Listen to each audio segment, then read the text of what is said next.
우리가 오늘 읽은 본문의 말씀을 중심으로 해서 룻기 4장 13절로 15절 말씀을 중심으로 생명의 회복자라 하는 제목으로 말씀의 은혜를 함께 나누겠습니다. 오늘 본문 4장은 이 룻과 보아스가 이제 결혼을 하는 그런 장입니다. 이제 우리가 룻기 전체를 한번 이렇게 쭉 정리를 해보면 이 룻기를 흐르는 이 맥이 하나님의 주권입니다. 그리고 또 하나가 더 있는데 그게 인간의 선택입니다. 신앙생활이라고 하는 것은, 믿음 생활이라고 하는 것은 이 두 가지가 같이 가는 겁니다. 이 두 가지가 조화가 되는 겁니다. 만약에 하나님의 절대 주권만 강조가 되면 인간이 할 것이 사실 아무것도 없어집니다. 근데 하나님은 인간을 창조하시면서 하나님의 형상으로 지으셨고요, 하나님의 지정의를 우리에게 주셨고, 그래서 모든 것을 스스로 선택할 수 있는 자유의지를 주셨습니다. 이 하나님의 주권과 인간의 선택이라고 하는 두 물줄기가 같이 가다가 탁 합쳐져서 드러나는 게 하나님의 섭리인 것입니다. 그래서 합력하여 선을 이룬다는 것은 섭리하시는 하나님을 설명하는 표현이 되는 것입니다. 룻기는요, 그 시작이 나옴이라고 하는 한 여인의 꿈이 산산조각처럼 깨어지는 것으로 시작이 됩니다. 그런데 나오미의 개인적인 꿈이 깨어졌지만 그때부터 뭐가 시작이 되느냐? 나오미를 향한 하나님의 이 영광스러운 꿈이 시작되는 것을 보게 됩니다. 다윗 왕가를, 아니 온 인류의 구원자로 오실 메시아의 출현을 하나님께서 어떻게 준비하시는가? 한 여인의 깨어진 꿈 속에서 어느 누구도 상상하지 못한 방법으로 이 하나님의 영광스러운 꿈이 이루어지도록 만들어 가시는 것을 보게 되는 것입니다. 오늘 이 자리에 2022년 새해 첫 주일 예배 드리면서 우리 모두의 마음속에 뭐가 있냐면 이 개인적인 꿈들이 다 있습니다.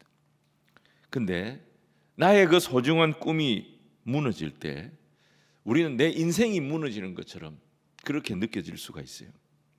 열심히 학생들이 공부를 했는데 입시가 내 마음대로 안 될 때, 최선을 다해서 오랫동안 준비했는데 취업의 문이 우리 젊은이들에게 열리지 않을 때, 정말 믿었던 사람에게 내가 배신을 당했을 때, 생각지도 못했는데 건강에 문제가 생겼을 때 우리는 앞이 깜깜한 거예요. 근데 나의 꿈이 깨어졌다 할지라도, 내 꿈이 내 생각대로 되어지지 않았다 할지라도, 나의 그 깨어진 꿈 속에서도 내 꿈과는 비교가 안 되는 하나님의 꿈은 여전히 진행되고 있음을 믿으시기를 바랍니다.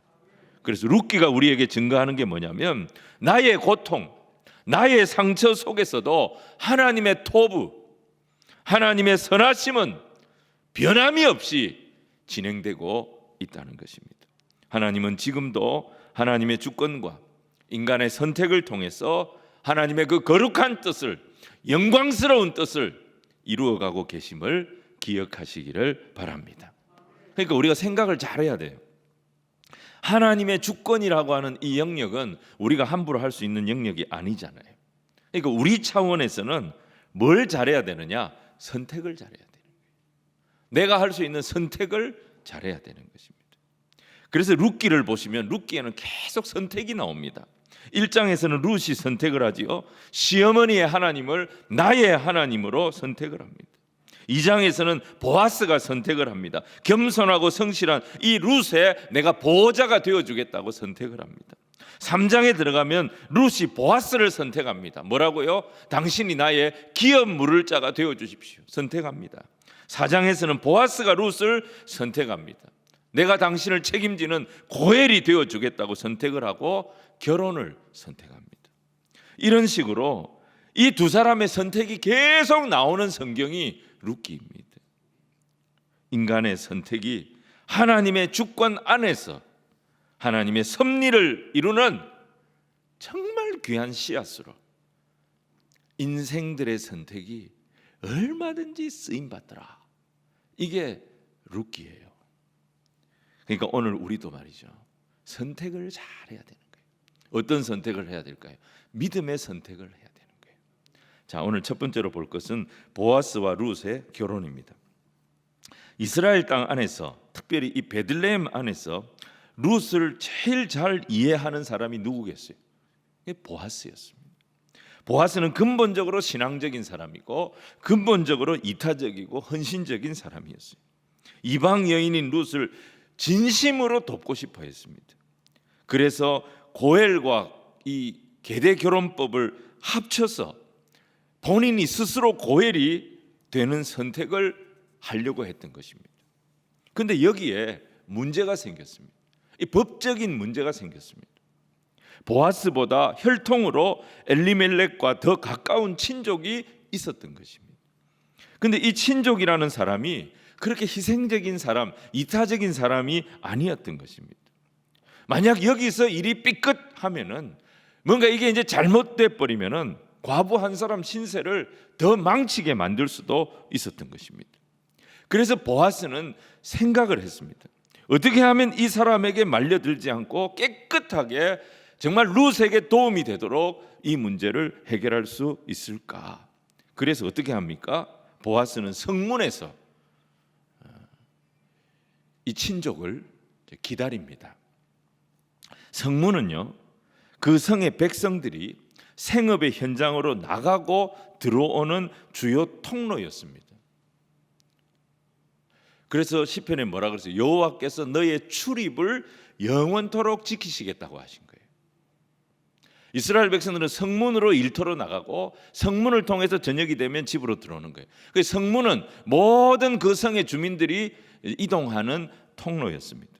그리고 그 성의 장로들이 중요한 어떤 결정을 할 때, 중요한 어떤 선포를 할 때, 또 중요한 어떤 훈계를 할 때에 그 성문에서 했던 것입니다. 거기 있으면 마을의 모든 사람들을 다 만날 수가 있고, 거기서 결정되는 것은 아주 권위적인 결정이 되는 것입니다. 보아스는 이 사람을 찾아가지 않았어요. 만약에 보아스가 이 사람을 찾아갔다면 이 사람이 무슨 생각을 했을 거예요? 아, 저 사람이 지금 뭔가 답답한 상황이구나, 칼자루를 지금 내가 쥐고 있는 거구나, 그렇게 생각을 하고 더 관심을 보일 가능성이 있었던 것입니다. 보아스는 치밀하게 준비합니다. 증인이 될 장로 10명을 딱 준비시켜 놓고 그 사람이 딱 나타나니까 단도직입적으로 그 자리에서 물어보는 거예요. 머리를 못 쓰게. 3절과 4절 말씀을 우리 같이 한번 읽어보겠습니다. 시작. 보아스가 그 기업 물을 자에게 이르되 모압 지방에서 돌아온 나오미가 우리 형제 엘리멜렉의 소유지를 팔려고 하므로 내가 여기 앉은 이들과 내 백성의 장로들 앞에서 그것을 사라고 내게 말하여 알게 하려 하였노라. 만일 네가 물으려면 물으려니와 만일 네가 물으지 아니하려거든 내게 고하여 알게 하라. 네 다음은 나요 그 외에는 물을 자가 없느니라 하니 그가 이르되 내가 물으리라 하는지라. 이스라엘 땅은 남자에게만 권리가 주어졌습니다. 그렇기 때문에 남자가 없는 나오미나 룻은 이스라엘 땅에서 아무 권리가 없었던 것입니다. 돈이 있다고 해서 땅을 살 수 있는 그런 것이 아닙니다. 땅을 가지려면 분명히 아들이 있어야 했고 누군가가 이 아들의 명의로 그 빼앗긴 땅을 사줘야 하는 것입니다. 그래서 보아스는 나오미가 우리 친족인데 땅도 없고 자식도 없다, 누군가가 이 사람 위해서 고해를 해줘야 된다. 근데 당신이 제일 가까운 친족이다, 당신이 해주겠느냐? 당신이 안 해주면 그 다음은 낸데 우리 둘 외에는 없다. 이 순간에 이 사람이 이제 머리를 딱 쓴 거예요. 나오미는 이미 늙은 거예요. 이 집안에는 지금 자식이 없어요. 아들이 없어요. 그러면 내가 고해를 해준다 해도 엘리멜렉의 권리는 결국 다 아들이 없으니까 내 것이 될 수밖에 없다. 그러면 내가 땅을 더 가질 수가 있겠다.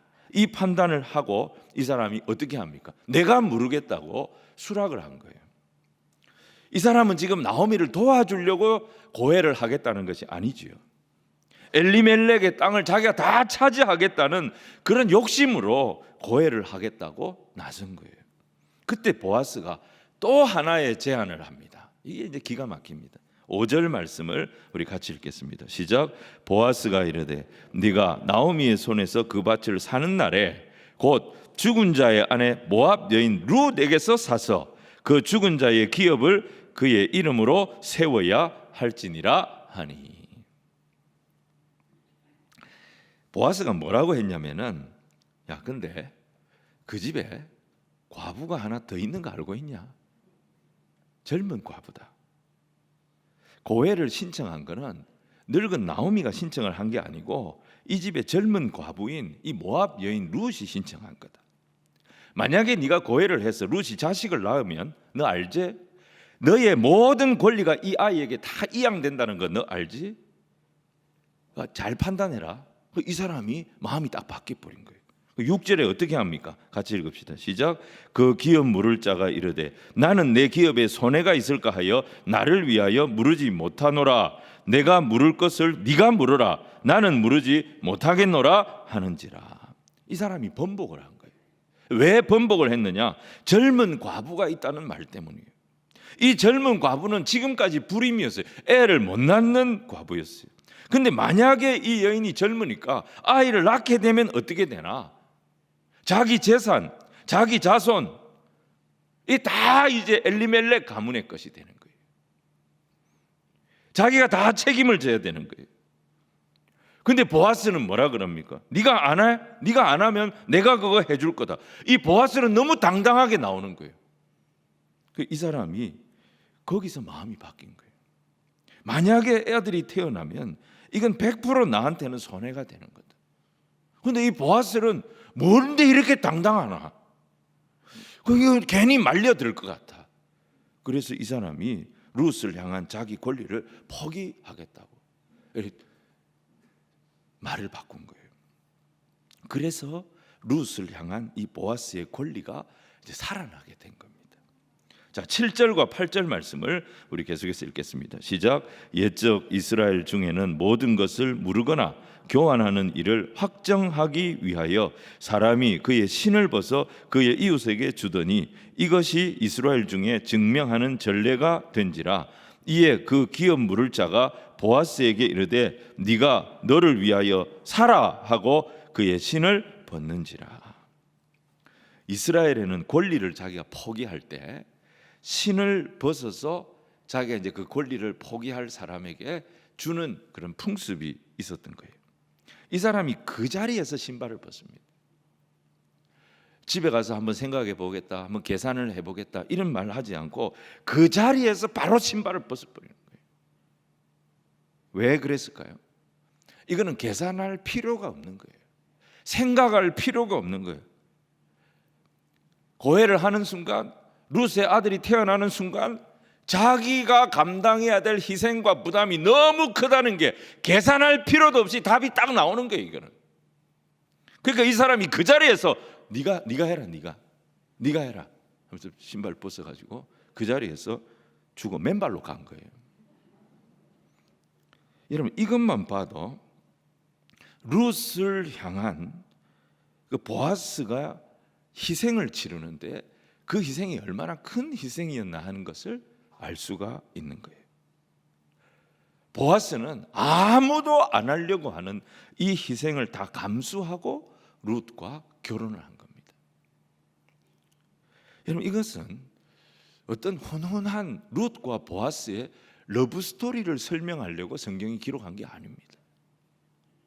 보아스는 룻과 결혼을 할 수 없는 사람이었습니다. 자기보다 권리가 앞선 사람이 있었기 때문입니다. 근데 보아스가 결혼을 할 수 있었던 이유가 뭡니까? 룻과 결혼을 하게 되면 결혼 때문에 감당해야 할 대가, 결혼 때문에 치러야 할 희생이 너무 컸기 때문에 그 사람이 포기를 한 거예요. 그 사람이 도저히 답이 나오지 않고 너무 희생이 큰 이 일을 감당할 자신이 없어서 포기를 했기 때문에 이 기회가 보아스에게 온 겁니다. 이 기회를 보아스는 선택을 했어요. 그 선택이 보아스를 하나님의 주권적 역사의 주인공이 되도록 만들었던 것입니다.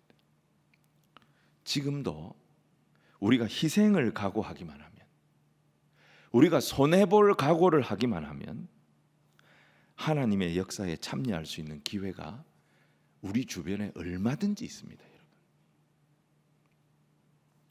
이 아무개 이름도 안 나옵니다. 룻기 4장에 그냥 아무개라고 하면 아무개요 이름도 안 나와요. 이 사람은 권리가 있었어요. 할 수 있는 기회가 있었어요. 근데 계산해 보니까 이건 희생이 들어가요. 계산해 보니까 이건 부담이 돼요. 계산해 보니까 내가 손해가 나요. 이 사람 포기해 버린 거예요. 하지만 보아스는 그걸 선택한 거예요. 희생을 선택하고 책임을 선택하고 아무것도 보이지 않는데 믿음의 선택을 했던 거예요. 결국 보아스가 다윗의 조상이 됐던 겁니다. 교회가 하나님의 축복의 길을 갖는 방법이 뭐냐? 성도들이 계속 믿음의 길, 희생의 길, 이 길을 선택하도록 돕는 것입니다. 보아스가 갔던 길은 좁은 길이었습니다. 그래서 사람들이 안 가려고 했던 길이었습니다. 하지만 그 길 끝에 뭐가 있어요?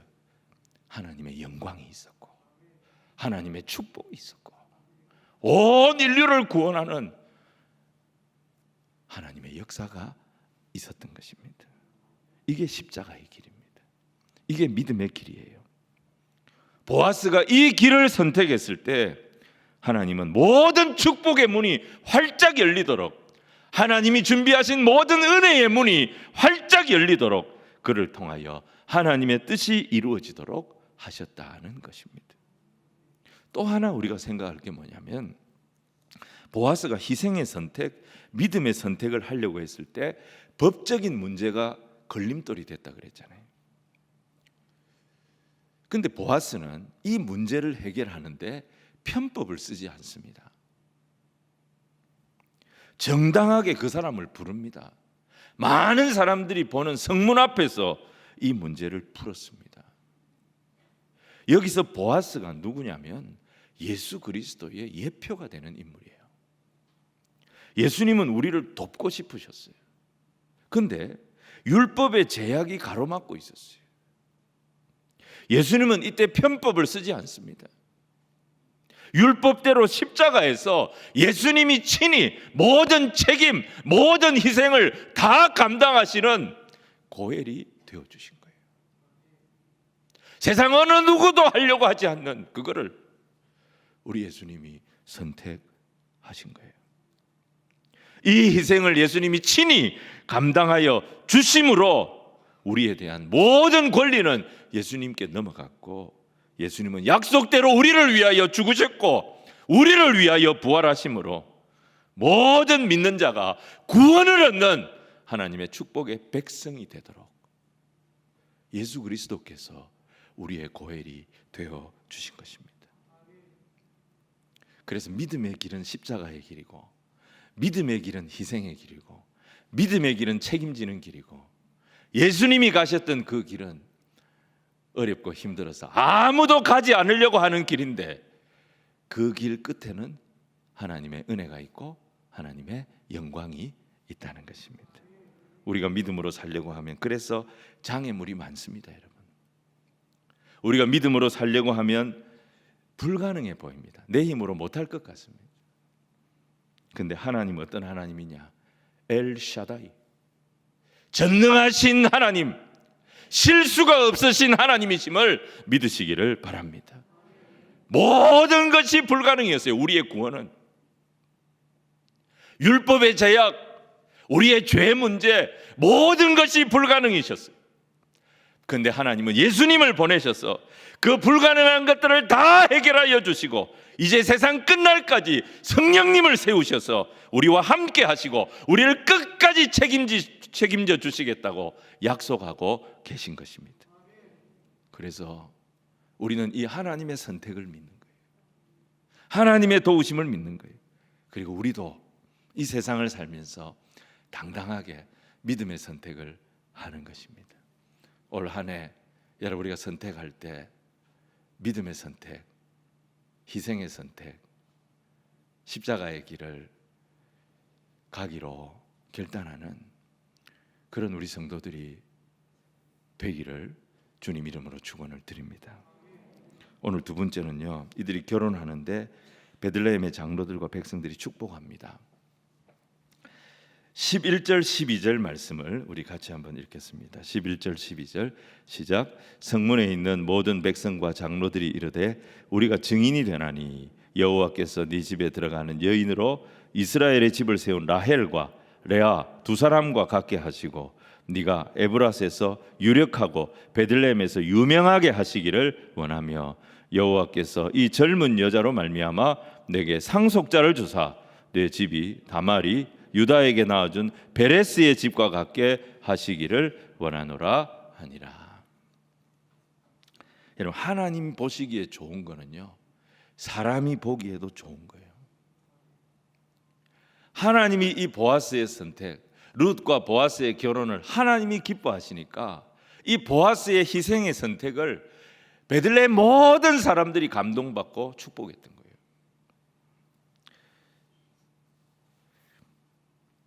이 축복이 두 가지 축복이 나옵니다. 문제는 뭐냐? 라헬과 레아와 같이 되기를 원한다 그랬습니다. 여러분, 라헬과 레아가 누굽니까? 야곱의 아내들이었습니다. 12지파의 어머니가 됩니다. 이스라엘의 어머니가 된 여인들이었어요. 하나님이 이 두 여인을 이스라엘의 어머니가 되게 하셨는데 룻에게 이 축복이 있기를 원한다. 이걸 베들레헴의 장로들과 백성들이 선포를 한 거예요. 또 하나는 뭐냐?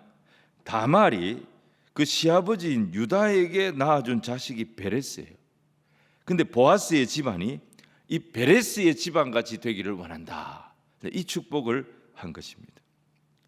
근데 우리가 사실 조금 더 살펴보면 레아와 라헬은요, 한 남편을 놓고 치열하고 정말 치사하게 전쟁을 했던 자매였어요.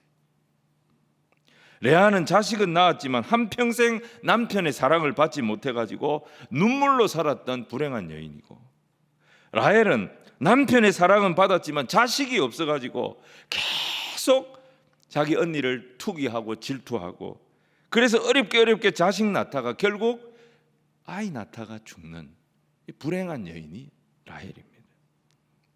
그리고 가나안 여인인 다말은 어떻습니까? 창세기 38장을 보시면 유다의 며느리죠.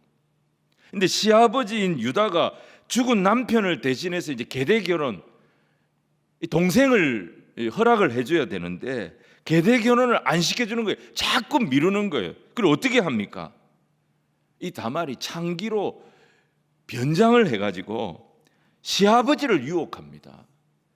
그래서 그 유다와 동침을 해가지고 낳은 자식이 베레스예요. 근데 베레스 같이 되기를 원한다는 거예요. 여러분, 이게 이제 결혼하는 부부한테 할 축복입니까 이게? 여러분, 레아와 라헬의 남편인 야곱은 자수성가한 사람입니다. 그는 돈도 많이 이제 벌었고 상당히 부유한 그런 사람이 됐어요.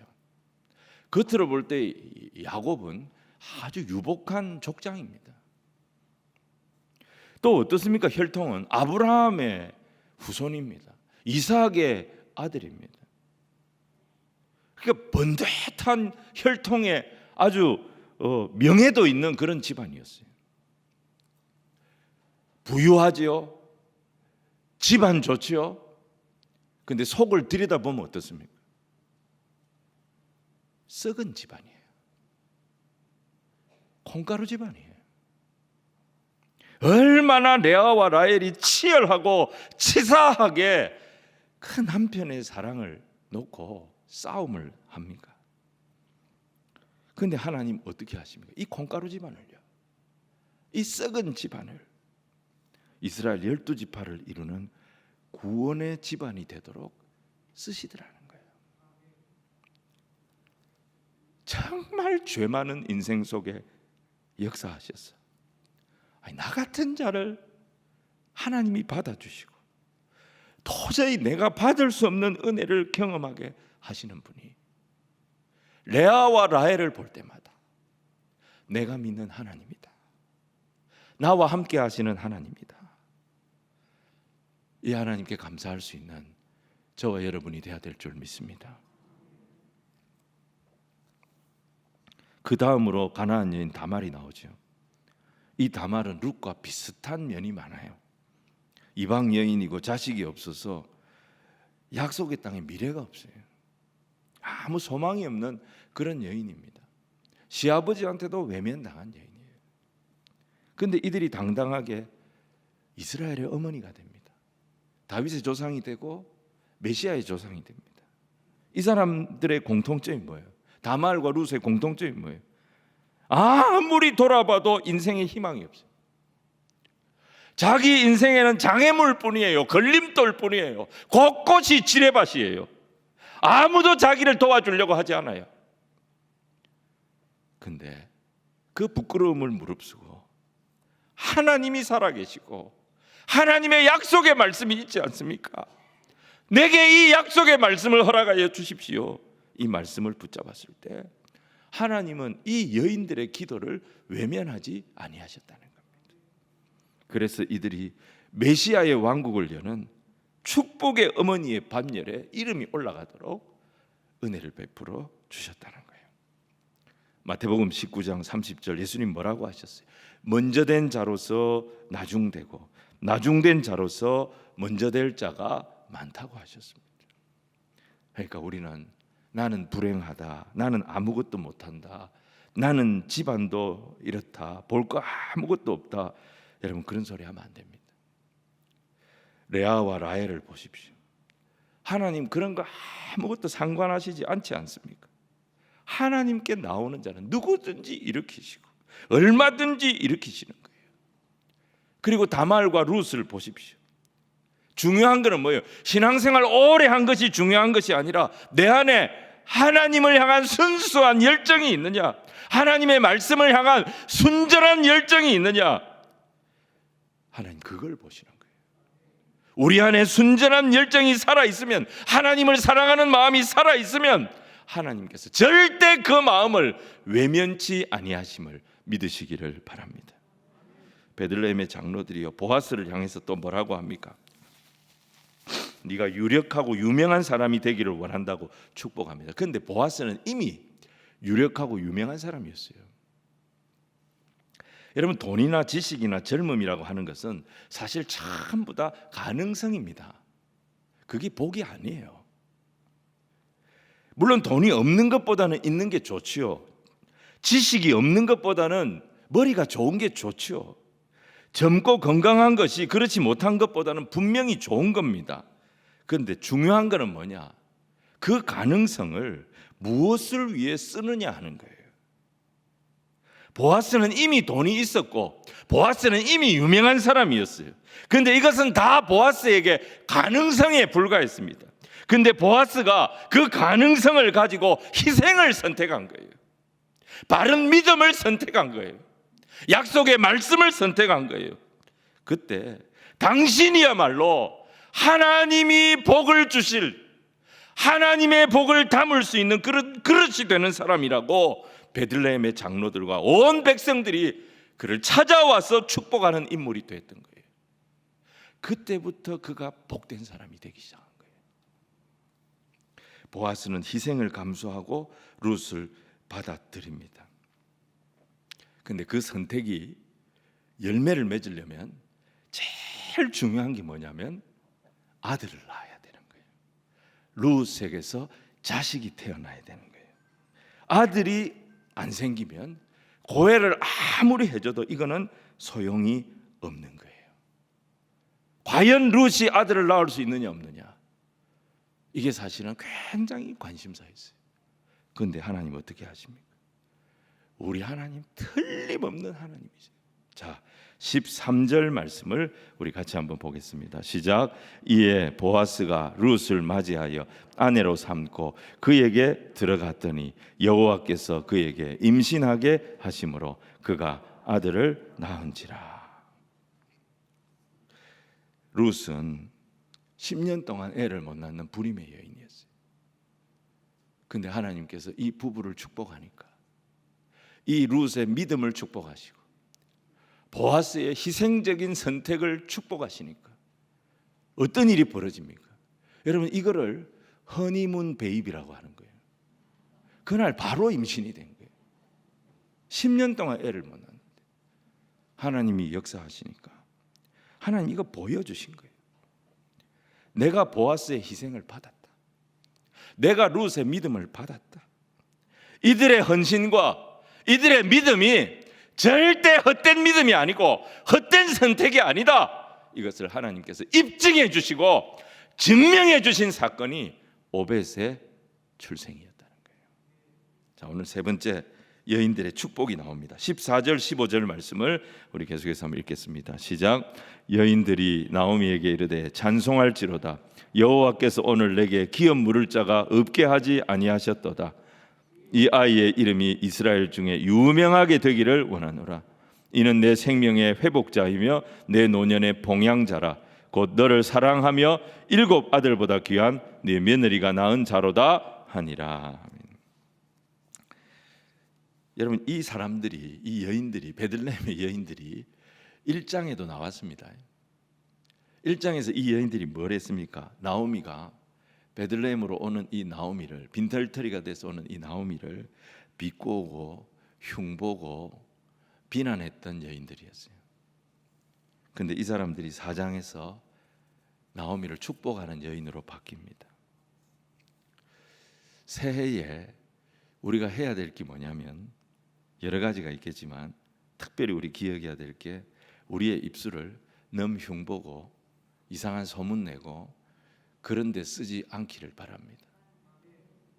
아멘 하신 분들 당한 분들이에요. 여러분, 우리의 입술을 어떻게든지 축복하고 어떻게든지 긍휼히 여기는 그런 말을 하는 입술로 쓰기를 주님 이름으로 축복합니다. 앞으로 이제 구역 모임이나 이런 게 이제 상황이 이제 좋아지면 가능해지고 소그룹 모임도 가능해지고 할 텐데, 그런 작은 모임을 모일 때마다 우리 교회에서는 자꾸 들어주고 다 받아주고 축복해주고 기도해주고, 여러분 그런 모임이 하나님이 기뻐하시는 모임이 되는 거예요. 17절에 나오미가 이제 룻이 낳은 아이를 품에 안았습니다.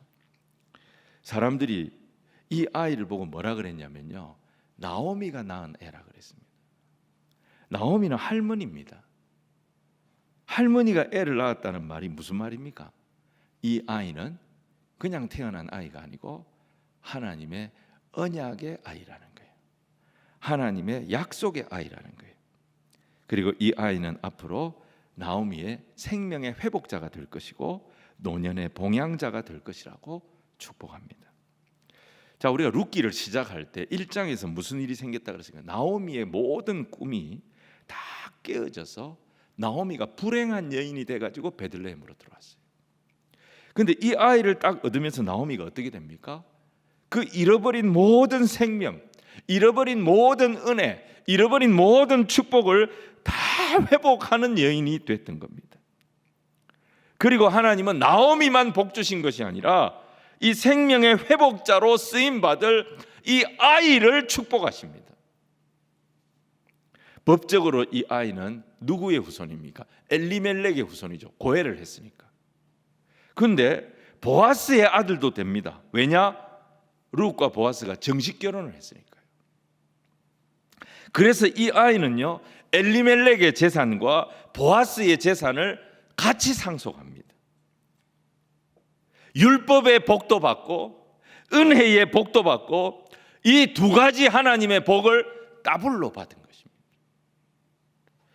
그리고 하나님은 엘리멜렉보다 신앙이 더 좋았던 인물이 보아스니까 보아스의 족보에 이름을 딱 올려주십니다.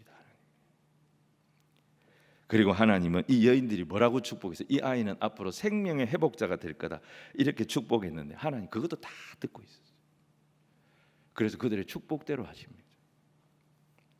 이스라엘의 미래가 이 오벳에게서 나옵니다. 그 미래가 누굽니까? 다윗이 나온 거예요. 그 미래가 누굽니까? 메시아가 나온 거예요.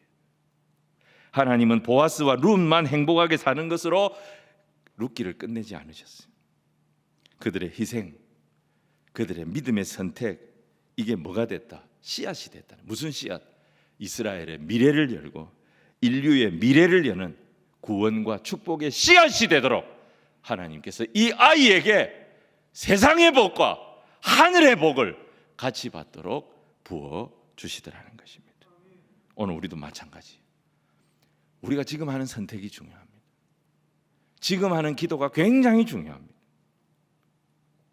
우리가 뿌리는 기도의 씨앗이 우리의 미래를 여는 열매로 돌아오게 될 줄로 믿습니다.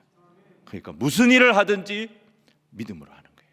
무슨 일을 하든지 내가 좀 희생이 되더라도 섬기는 마음으로, 책임지는 마음으로 감당하는 거예요. 그리고 주어진 일은 아무리 작은 일이라도 충성스럽게 감당을 하는 거예요. 룻이 시어머니를 따라오기로 한 이 결정은 어떻게 보면 작은 결정이에요. 아무도 몰라요. 혼자서 한 결정이에요. 보아스가 룻의 날개 그늘이 되어주겠다고 선택한 거 아무도 몰라요. 자기 혼자서 한 결정이에요. 그런데 하나님은 아무도 모르는 이들의 선택을 다 보고 계셨던 것입니다. 매 순간 우리의 결단이요, 하나님의 뜻을 이루는 놀라운 도구들이 되도록 하나님 얼마든지 사용하시는 분임을 기억하시기를 바랍니다. 작은 일에 충성하는 거예요.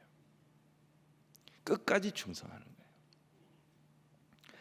우리 교회가 이제 교회 학교가 오늘부터 이제 구교육관을 이제 철거하기 때문에 임시 교육관을 이제 준비를 해서 오늘부터 그리 옮겨서 이제 예배를 드립니다. 우리 교회 학교 아이들이 어제 제가 이제 가 보니까 생각보다 너무 이쁘게 잘 된 거예요.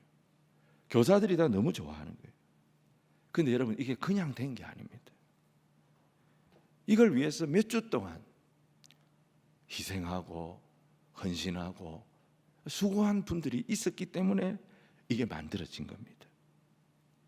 우리 교회 학교 선생님들 지금 다 이제 갔어요. 지금 그쪽에 열심히 가르치시기 바랍니다. 제가 어제 가보니까 너무 마음이 너무 기쁜 거예요. 아니, 거기서 누가 나올지 모르는 거예요. 우리는 이 세상이 이렇게 어려운데, 여러분, 우리 교회 학교에서 대통령이 나올지, 저기서 세계적인 과학자가 나올지, 아니 무슨 참모 총장이 나올지, 세상의 많은 영혼들을 주께로 인도할 영적인 귀한 지도자가 나올지 우리가 모르는 거예요. 룻과 보아스는 두 사람이 그냥 희생하고 두 사람이 그냥 믿음의 선택을 한 것뿐인데, 그 자녀를 통해서, 그 후손을 통해서 다윗이 나오고 메시아가 나오고. 사랑하는 성도 여러분, 우리에게 무엇이 주어졌든지, 뭐 교사면 교사고, 셔틀 버스 봉사면 봉사고, 안내 봉사면 안내 봉사고, 아무리 작아 보여도 그 작은 일에 충성하는 거예요. 어떤 사역이든지 전심전력하는 거예요. 사람은 그거 놓칠 수가 있습니다. 사람은 그거 못 볼 수가 있습니다. 하지만 우리 하나님은 그거 하나도 안 놓치십니다.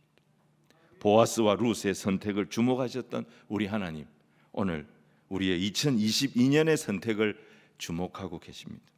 오늘 세 가지입니다. 내가 어떤 선택을 하느냐, 믿음의 선택, 희생의 선택 할 수 있어야 됩니다. 내가 만나는 모든 사람들, 베들레헴의 장로들과 여인들처럼 축복하는 거예요. 그 축복을 하나님 다 듣고 계신 거예요. 그 축복의 열매가 맺혀서 생명의 회복자가 되도록 인도하여 주시지 않습니까? 그리고 매 순간 내가 있는 곳에서 최선을 다하는 거예요. 그게 미래를 여는 축복의 씨앗이 되게 하시는 겁니다.